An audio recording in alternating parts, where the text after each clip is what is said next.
কথা, আমার জীবন থেকে উপলব্ধি করি একটা কথা, যে একমাত্র আল্লাহ ছাড়া এই পৃথিবীতে এবং পরকালে আমাদের আপন বলে কেউ নাই।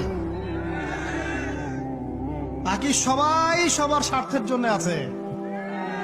মানুষ মানুষের অবস্থানকেই মূল্যায়ন করে, মানুষ মানুষের অবস্থানকেই মূল্যায়ন করে। আল্লাহ রাব্বুল আলামিন আপনার ভিতরটাকে ভালোবাসেন। দেখেন, আপনি যখন নামাজ পড়েন নাই, আল্লাহ পাক কিন্তু আপনাকে ধ্বংস করে দেন নাই। আল্লাহ পরম করুণাময় আপনাকে হেদায়েত দিয়ে নামাজি বানিয়ে দিয়েছেন। জীবনে অনেক পাপ করেছেন, ইনস্ট্যান্ট আল্লাহ পাক শাস্তি দিতে পারতেন, আল্লাহ পাক দেন নাই।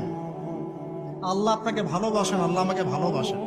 আল্লাহ পাকের এই ভালোবাসার ঋণটা শোধ করার জন্য হলেও নামাজি হয়ে যান, আল্লাহর পথে ফিরে আসেন, দিনের জন্য কিছু করেন, দিনের ফিকির করেন, পড়াশোনা করেন। প্রিয় ভাইরা, আল্লাহ পাক তৌফিক